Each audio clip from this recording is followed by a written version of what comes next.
In the previous video, we've created our user model. In this video, we are going to write a test to ensure everything works as expected. So under the unit directory, we are going to create a new directory called models.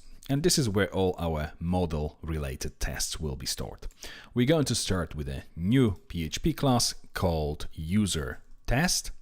And it's going to be within the namespace app test, and then unit first, and then models. If we close all this, remove the space here, and it's going to extend base case, the app test one.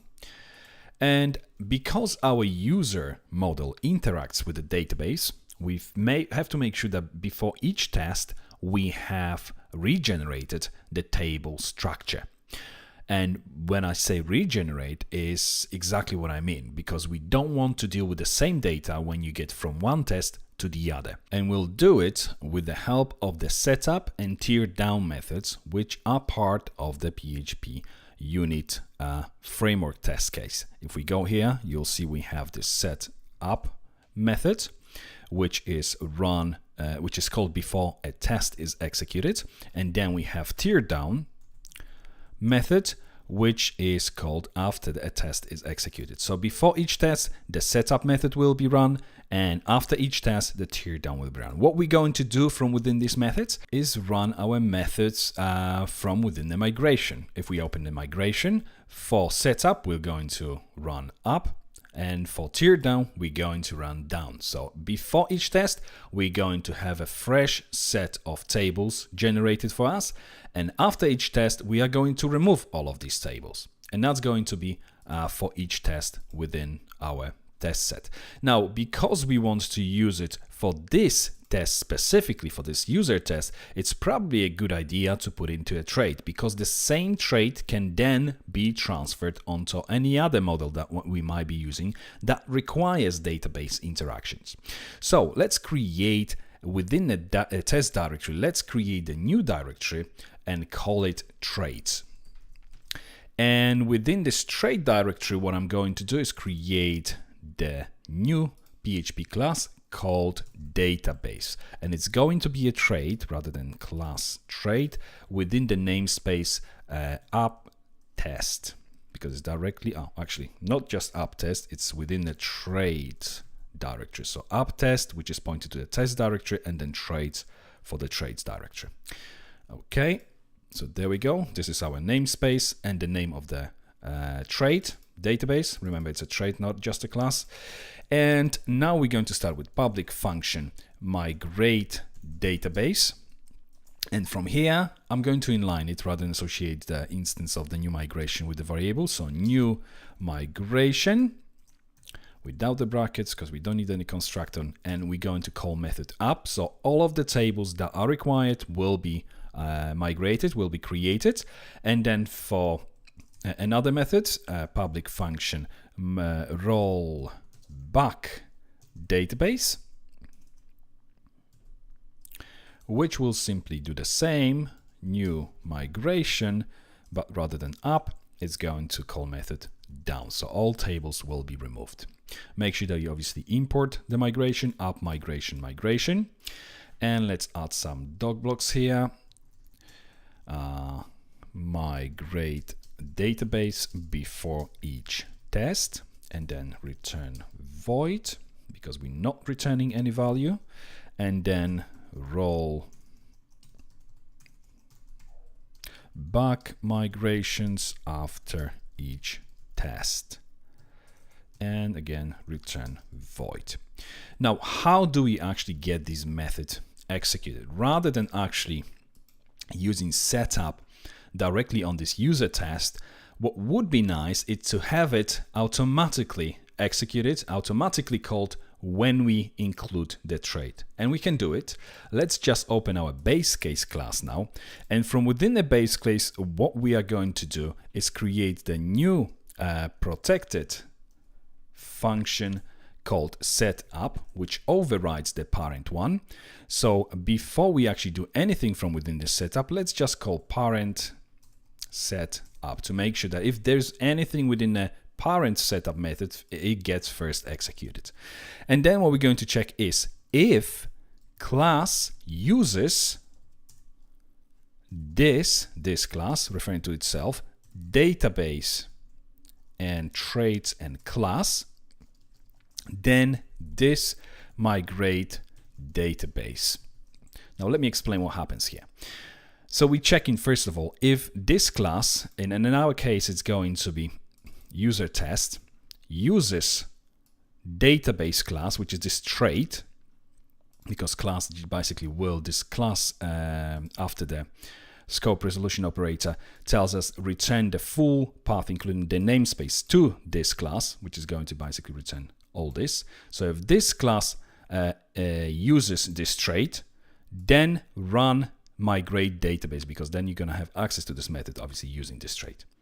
So when the given test uses this trait, run the migrate database when the setup method is executed, which is going to basically before each test. And then we're going to do the same protected function tear down. We overwriting the parent one, so let's call parent one first, parent tear down, and then we're going to check again the same thing if class uses this class, referring to itself, database class. If it uses this trait, then this roll back database. If it uses this trait, make sure that after the test you call this method, which will roll back all the migrations. And let's add some doc blocks. Set up environment before each test, and it returns void. And then tear down environment after each test, and this one also returns nothing, so void. Okay, so that should now work just fine for our user test. So all we need to do from within the user test in order to make sure that each test within this class will have access to the database tables, our tables will be there for it, ready to interact with, is to use this trait. So use database, and that's all. And now I know that whichever test I'm going to write, it will have set of tables ready for it to play with. Okay, so this is just the setup. Now it's time to start actually creating our test. We're going to start with a private property called properties, and it's going to be of an array type. And by default, we're going to associate some data with the properties of the user class, or in other words, columns of the user's table. So for active, by default, I want to set it to 0. Then name, by default, I want to set it to my own, Sebastian Sulinski.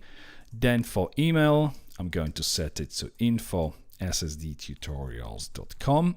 Then for password, I'm going to set it to secret.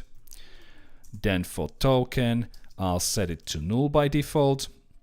And remember, token will also be set to null by default. So these are the properties which I'm going to use when I create the record. And these will be the default ones, but we need the way of overwriting this if we need to override them from within our tests. So let's now start with the method which will create and return the new user. So public function make user, and we pass an array of, let's call it items. They still refer to the properties, but let's call it items. By default, it's going to be an empty array. And what I do is return user, create method on the user instance. Create method basically creates new method within the table of on the given model instance. Let's import this user as well. So we're looking for the app models user. So again, that gets added to the top here. And we create it passing this items, and then we pass this items argument through. And let's have a look at what this items method will do. Let's generate the stub for it and add the doc blocks to make user. And what it returns, it will return not static, it will return user instance. And here we're going to say create and return new user instance. And items, basically what it will do, and again, I'm going to type hinted here, by default an empty array. Items will check first of all if this items array is empty. So if empty items, then simply return whatever's associated with our properties property. So this properties. So default values that we've defined here. Otherwise, what we want to do, you might be passing some items which you want to override. So what we're going to do is return array underscore merge, and then we pass this properties, and then we add the second argument, which is the items that have been sent through as an argument, which will overwrite any properties with the same name from the first array. So if we pass, let's say, to this make user, we pass array of this, let's say we're going to pass something like active equals 1, then this active will become 1 rather than 0 when we array merging it. It will overwrite any existing properties within the properties array with the custom defined ones. So let's add the dog blocks here as well to this items method. It returns array, it takes an array, and merge properties. Okay, if we scroll down, and now it's time to write our first test. So we're going to start with the public function, and we're going to start with the one that verifies that we can create and find a new user record. So can create and find new user record. And let's make it a test. As you can see, all these methods that we've created up until now don't have a test tag, so they won't be executed as tests. They are just standard helper methods. Okay, so from within this test, we're going to start by creating the new user, and this is where this make user method comes into play. So we start with this make user, but we will not pass any arguments, and we will not associate it with any variable. Even though it returns the instance of user, we don't want to catch it. We don't want this, because what I want to do is to make sure that I can test the find method on the user as well. So user, now I create the user instance by calling user, and then find method, passing the ID of the record that I want to find this record by. And find by default checks for the ID field, so ID with the value 1 in this case. Because obviously we have a new set of tables before this test generated using the setup method. That's why I know this is going to be the first record. When I call this make user, it's going to be the first record, and it's definitely going to be of the ID 1. Okay, now let's start by doing items equals this items, and that's all. We're not passing anything through. For this specific example, we don't want anything overwritten, because we haven't actually overwritten this when we created the user. So the new user that's been generated, that's been added to the database, has all these properties, all these table columns set to these values on the right. So now we've got these items, and what I want to do is this assert. Actually, before we start doing assert equals, let's first make sure that we actually get the instance of the user when we call this user find method. So assert instance of, and we're looking for user class to return the full class name with the namespace, and then pass the user variable, which should now store this instance of the user. And if it doesn't, then we're going to return the message user find did not return instance of user. Okay, we haven't used this items array yet, but we will in just a moment. If we now run our test, so PHP unit tests, we go to unit models and user tests. If we run it, you'll see we get this error, call to a member function connection. And this is because we haven't set the database connection for our test yet. We're using the migrations, but we don't actually have access to the database object. So let's quickly have a look at how we did it before, because we already have it set for the front end. So if we open the index.php, you'll see that we first create this contain instance of the container, then we bind request and guard to it, and then we pass it to the kernel. And within the kernel, what happens, we first of all associate the container with a container property, make sure that it's accessible statically by setting its instance to itself, and then we run this database method, which is where we actually configure the database and boot the Eloquent. So we need to do a similar thing from within our base case, so that later on we can use it with any test that actually requires database connection. So let's go back to our base case. Now we could do it from within a setup, but I think it would be a little bit excessive trying to run it before each test. There is another method available with the PHP unit framework test case. If I just go there, it's called setup before class, which means this one will be called before the first test of the given class. So we are going to use this method in order to set up the database connection. Let's just go back. Before the setup method, I'm going to start public, and this one is a static method, so public static function called setup before class. And from within this class, what I'm going to do is check if we've already created the database connection. And I'm going to do it by using the static property, protected one, static container. And this is going to be an instance of the Illuminate container. So container, Illuminate container. You can see that's now imported here. This line use Illuminate container.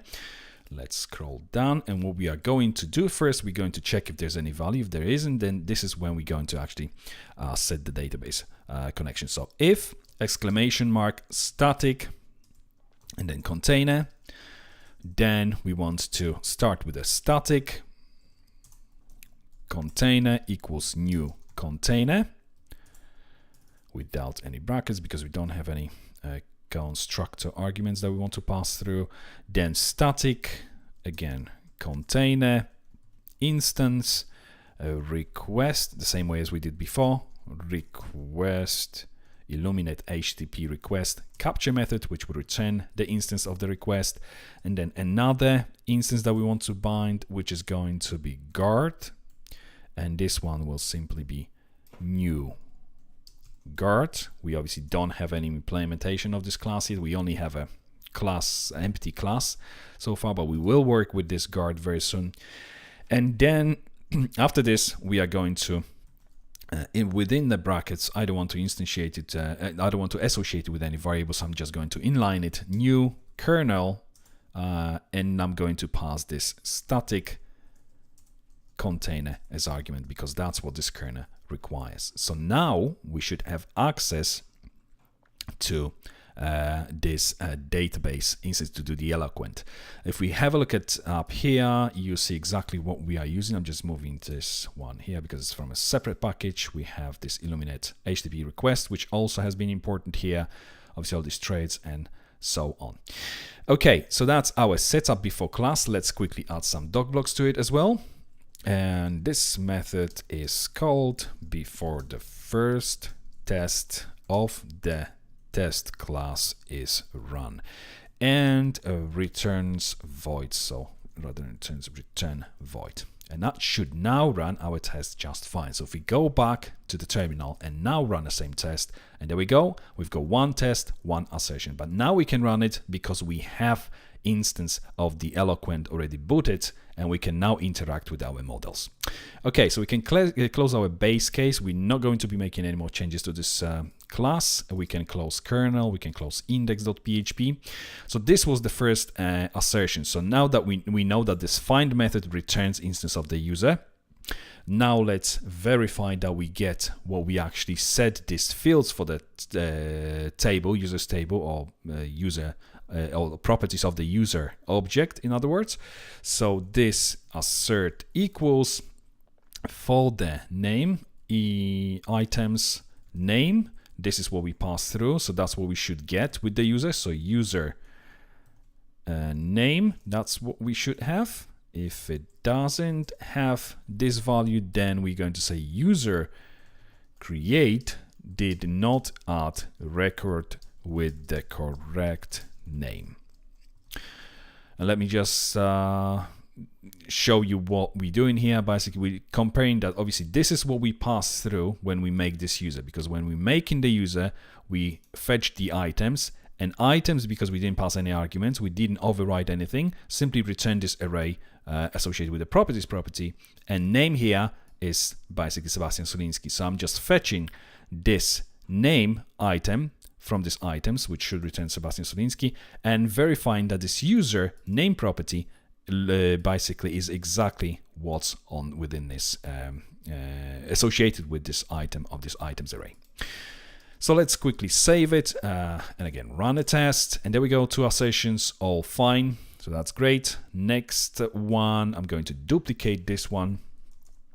This time I'm going to verify email against email property. So user create did not add record with the correct email address. If it was to fail, back to the terminal, run it, 3 assertions, all are passing. Looks like record has been added correctly with all this data. Then after email we have token and then token. So did not add record with the correct token. Again, save it, test it, 4 assertions, all are passing, back. Let's now duplicate it again. You can probably see that I've already missed the password. This is because password is going to be verified in a different way, because obviously the password as a string is not going to match the hashed password. So we have to verify it a little bit differently. So token, after the token, we have remember token against the remember token property with the correct remember token. Save it, run the test, and there we go, 5 assertions, all fine. And now after remember token is when we're going to verify the password. So I'm going to, rather than having this assert equals, this time I'm going to use assert true, because the method that I'm going to use should return true, boolean true or false. So this assert true, and what I'm checking against is user verify password items and password, which is basically password as string that has been sent to the create method in order to basically save it as a hashed password. Okay, and if it doesn't work, then obviously user create did not add record with the correct password. Okay, and then semicolon, let's now run it. And there we go, 1 test, 6 assertions, all of which are passing. So we all good. So we know that now our user model can add the record and obviously then we can fetch it by its ID.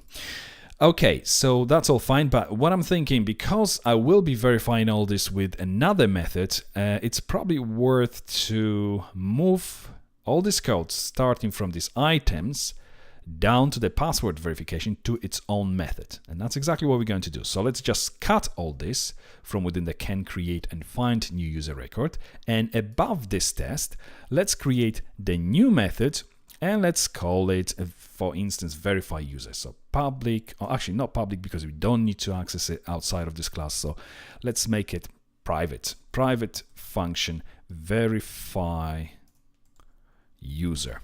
And it will take user instance as the first argument, and then it will take array of items. By default, it will be an empty array. And I'm going to paste everything that I just cut from the other method. And what I'll do here is by just pass this items array in case we want to pass any custom data to this items method, which is obviously when they're going to override the default values within the properties. Property. Okay, let's add it some summary here. So user array of items, and then for summary verify user. So now what I'm going to do is go back to my method, and from within this method I will simply call it as this verify user, pass user as an argument, and everything should work exactly same way. So if we go back to the terminal, run it, and there we go, 1 test, 6 assertions. But now, next test I'm going to write, I will be able to use exactly the same structure, but the only difference will be really is the way how I'm fetching the user record. So let's go and create this second test. Public function gets user by email this time, which is where we're testing this scope by email method. So test, and we start with and the same thing as we did before. So this make user, we're not passing any data through. then user equals user by email. And I'm going to use the email that we have within our properties here, the default one, which is going to be info@ssdtutorials.com. We can either type it by hand or we can use the property. So it's going to be this properties email. And then after this, we need to fetch this record because up to now, we only have the SQL statement. We're building the SQL statement. And now we need to say that we actually want to fetch it from a database. So first record. Okay, and now we just do this verify user and we pass this user to make sure that obviously, first of all, we obtain the instance of the record. Then that obviously this instance of the user, all these properties match what we actually were expecting to have within the database because that's what we pass through as arguments. So let's save it and run the test. And there we go. We've got 2 tests. 12 assertions. But as you can see now, rather than rewrite all this, adding the same thing to another method, we just call another method which has all the same tests without basically duplicating all these assertions. Okay, so that's trying to get the user by email, and let's write the remaining tests in the following video.